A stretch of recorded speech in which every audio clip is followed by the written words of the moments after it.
அனைவருக்கும் வணக்கம். நான் உங்கள் சாந்தி பேசுகிறேங்க. இன்றைய பதிவில் நம்ம என்ன பார்க்க போகிறோம் அப்படின்னா, நாளை அபிஜித் நட்சத்திர நேரம். இந்த 24 நிமிடங்களை தவற விடாதீர்கள். நீங்கள் கேட்ட அனைத்தும் கிடைக்கும்னு சொல்லியிருக்கேன் இல்லைங்களா? அப்படி இந்த அபிஜித் நட்சத்திர நேரம் என்ன, அந்த நேரத்தில் சக்தி வாய்ந்த இந்த ஒரு வரி மந்திரத்தை சொல்லுங்கள். நீங்கள் கேட்ட அனைத்தையுமே கிடைக்கும். வாங்க, நேரம் என்ன, எப்படி அந்த மந்திரத்தை சொல்லணுங்கிறத வீடியோக்குள்ளே போய் பார்க்கலாம். இப்போ பார்த்தீங்கன்னா, நாளைய தினம் அபிஜித் நட்சத்திர நேரம். இது ரொம்பவே சிறப்பு வாய்ந்தது. என்னதான் நம்ம பார்த்தீங்கன்னா வழிபாடுகள் செய்தாலும் நம்மளுக்கு சின்ன சின்ன சூட்சமமான வழிபாடுகள் ரொம்பவே சிறப்பு வாய்ந்ததாக இருக்கும். முன்னோர்களே பார்த்தீங்கன்னா ஒரு பழமொழி சொல்லியிருக்கிறாங்க, திதி அறிஞ்சு செயல்படுபவனை யாராலையும் தோற்கடிக்க முடியாது அப்படின்னு. அவங்களுக்கு வெற்றி நிச்சயம். திதி எந்த திதியை பிடிச்சா என்ன நடக்குங்கிறது திதி அறிஞ்சு செயல்படுகிறவனை எப்போவுமே அவங்கள தோல்வி அடைய செய்யவே முடியாது அப்படிம்பாங்க. அந்த மாதிரி இந்த அபிஜித் நட்சத்திர நேரம்ங்கிறது ரொம்ப முக்கியம். நான் இதை பல பதிவுகளில் சொல்லியிருக்கேன். அபிஜித் நட்சத்திர நேரம் எந்த அளவுக்கு ரொம்பவே சக்தி வாய்ந்தது அப்படிங்கிறத. உத்திராடத்திற்கும் திருவோணத்திற்கும் இடையில் வரக்கூடிய நட்சத்திரம் தான் இந்த திருவோண நட்சத்திரம். நம்மளுக்கு தெரிந்ததெல்லாம் 27 நட்சத்திரங்கள். 28வதாக வரக்கூடிய நட்சத்திரம் தான் இந்த அபிஜித் நட்சத்திரம் அப்படிங்கிறது. இதை நம்மளுக்கு பாரத போர் நடக்கும்போது பாண்டவர்களுக்கும் கௌரவர்களுக்கும் இடையே போர் நடக்கும் பொழுது இந்த அபிஜித் நட்சத்திர நேரத்தில் ஆரம்பித்தா நம்மளை தோற்கடிக்க முடியாது அப்படிங்கிறத தெரிஞ்சுக்கிட்டு என்ன பண்ணினாங்க அப்படின்னா, கௌரவர்கள் இதில் ஆரம்பிக்கலாம் அப்படிங்கிற இந்த அபிஜித் நட்சத்திர நேரத்தை அவங்க தேர்ந்தெடுக்கலாம்னு முடிவு பண்ணினாங்க. அப்போ கிருஷ்ணர் என்ன பண்ணார், தன்னுடைய தலையில் இருக்கக்கூடிய அந்த மயில் இறகால அந்த நட்சத்திரத்தை மறைத்து விட்டார். அப்போ அவங்க தவறான நேரத்தில் ஆரம்பித்தாங்க, பாண்டவர்கள் ஜெயித்தாங்க. இதுதான் வரலாறு இல்லையா? அந்த அளவுக்கு ரொம்பவே சக்தி வாய்ந்தது தான் இந்த அபிஜித் நட்சத்திர நேரம் அப்படிங்கிறது. இந்த நேரத்தில் நம்ம என்ன ஆரம்பித்தாலும், என்ன புதுசாக ஒரு தொழில் தொடங்குறீங்களா, இல்லை புதுசாக ஒரு பொருள் வாங்குறீங்களா, இல்லை ஒரு வாகனங்கள் வாங்குறீங்களா, ரொம்ப ரொம்ப விசேஷமானது. அது பன்மடங்கு உங்களுக்கு பெருகும். எதுவுமே எங்களால் வாங்க முடியாதுமா, நாங்களே அன்றாடம் வேலைக்கு போனாதான் சாப்பாடு, பரவாயில்ல, நீங்கள் வீட்டில் 2 தீபங்கள் ஏற்றி வச்சு பெருமாளை மனதார நினைத்து கொண்டு இப்போ நான் சொல்லக்கூடிய இந்த ஒரு மந்திரத்தை அந்த அபிஜித் நட்சத்திர நேரத்தில் சொல்லி வழிபாடு செஞ்சு பாருங்க. வாழ்க்கையில் மிகப்பெரிய ஒரு அதிர்ஷ்டம் அப்படிங்கிறது உங்களுக்கு அமையுங்க. அந்த அளவுக்கு ரொம்பவே சக்தி வாய்ந்தது தான் இந்த அபிஜித் நட்சத்திர நேரம் அப்படிங்கிறது. சரி, இந்த அபிஜித் நட்சத்திர நேரம் எப்போ வருது? முதல்ல தினம்தோறும் நம்மளுக்கு இந்த அபிஜித் முகூர்த்த நேரம் அப்படின்னு ஒன்று வரும். இது தினம்தோறும் வரக்கூடியது அபிஜித் முகூர்த்த நேரம். இந்த நிறைய பேர் என்ன பண்ணுறாங்க, அபிஜித் நட்சத்திர நேரம் மாதத்தில் ஒரு முறை வரக்கூடியது, அபிஜித் முகூர்த்த நேரம் தான் தினமும் வரும். இது ரெண்டையும் போட்டு கன்ஃபியூஸ் பண்ணிக்கிறாங்க. அப்போ அபிஜித் முகூர்த்த நேரம் நல்லது இல்லையா அப்படின்னா அதுவும் நல்லது தான். ஆனால் அபிஜித் நட்சத்திர நேரத்தில் வரக்கூடியது ரொம்ப ரொம்ப விசேஷம். இந்த முறை இது இரண்டும் ஒரே நேரத்தில் வருது. இந்த அபிஜித் முகூர்த்த நேரம் என்னென்னா 11:45 12:15 வரைக்கும் தினம்தோறும் வரும். ஆனால் இந்த மாதத்தில் ஒரு முறை வரக்கூடிய அபிஜித் நட்சத்திரமும் இன்றைய தினம் 11:40 ஆரம்பித்து 12:04 வரைக்கும் இருக்குது. இப்போ அபிஜித் முகூர்த்த நேரமும் இதுதான், அபிஜித் நட்சத்திர நேரமும் இதுதான். அப்போ இத்தனை நாட்களாக நீங்கள் இந்த அபிஜித் நட்சத்திர நேரத்தை தவற விட்டாலும் நாளைய தினத்தில் வரக்கூடிய இந்த அபிஜித் நட்சத்திர நேரத்தை தவற விடாதீங்க.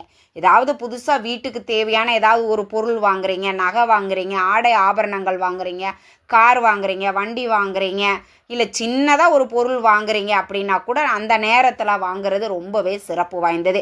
எதுவுமே வாங்கலை, அம்மா நாளைக்கு வேலை நாட்கள், நாங்கள் எல்லாம் வேலைக்கு போயிடுவோம் அப்படின்னா கூட நீங்கள் அந்த நேரத்தில் மனதார பெருமாளை நினைத்து கொண்டு இப்போ நான் சொல்லக்கூடிய இந்த மந்திரத்தை அந்த 24 நிமிடங்களில் ஏதோ ஒரு 24 முறை நீங்கள் சொல்லுங்கள்.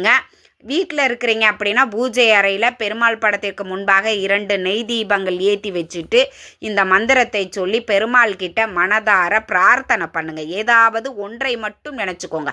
நிறைய பேர் நிறைய விஷயத்த நினச்சிக்கிட்டு நடக்கலையே அப்படின்னு யோசிக்காதீங்க.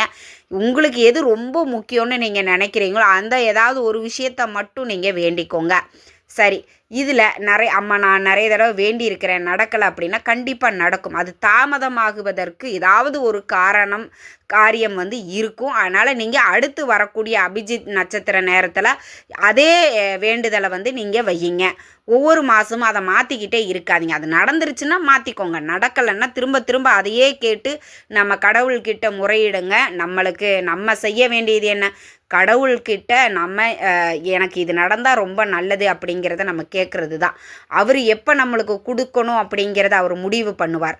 அதை சீக்கிரமாக கொடுக்க வைக்கிறதுக்கு என்ன பண்ணணும்? இந்த மாதிரி விரதங்கள், வழிபாடுகள், பரிகாரங்கள் நாம் செய்கிறோம். சீக்கிரமாக எனக்கு கடவுளே கொடுங்க அப்படிங்கிறதுக்காகத்தான் நம்ம இதெல்லாம் செய்கிறோம் இல்லையா?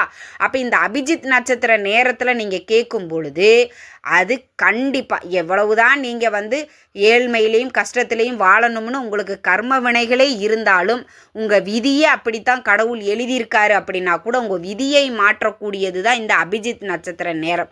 அப்போ இந்த நேரம் எவ்வளவு முக்கியமானது அப்படிங்கிறத நீங்களே நினச்சிக்கோங்க. இப்போ இந்த 11:40 12:04 கரெக்டாக 24 நிமிடங்கள் நம்மளுக்கு இருக்குது. இந்த 24 நிமிடங்களில் என்ன மந்திரம் சொல்லணும் அப்படின்னா, வீட்டில் இருக்கக்கூடியவங்க தீபம் ஏற்றி வச்சுட்டு இந்த மந்திரத்தை சொல்லுங்கள். இல்லை வேலைக்கு போய்கிட்டு இருக்கிறோம், ட்ராவல் பண்ணிகிட்டு இருக்கிறோம்னா அந்த இடத்துலையே அமைதியாக ஒரு 5 நிமிஷம் உட்கார்ந்து பெருமாளை மனதார நினைத்து கொண்டு இந்த மந்திரத்தை 24 முறை சொல்லணும். இந்த மந்திரத்தை நான் கீழே கமெண்ட்ஸ்லேயும் ஃபஸ்ட்டு பின் பண்ணுறேன், டிஸ்கிரிப்ஷன்லேயும் உங்களுக்கு கொடுத்துட்றேன். ஓம் ரிங் தனஜயனே போற்றி போற்றி. ஓம் ரிங் தனஜயனே போற்றி போற்றி. ஓம் ரிங் தனஜயனே போற்றி போற்றி.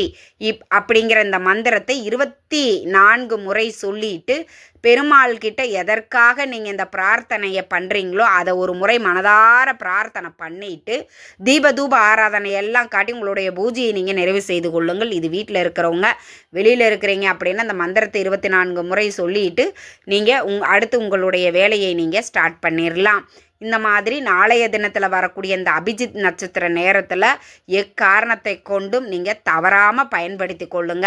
வசதி வாய்ப்புகள் இருக்குதுன்னா இப்போல்லாம் தங்கம் விற்கிற விலைக்கு யாராலாவது தங்கம் வாங்க முடியுமா அப்படிங்கிற ஒரு கொஸ்டின் எல்லார் மனசுலையுமே இருக்குது இல்லையா?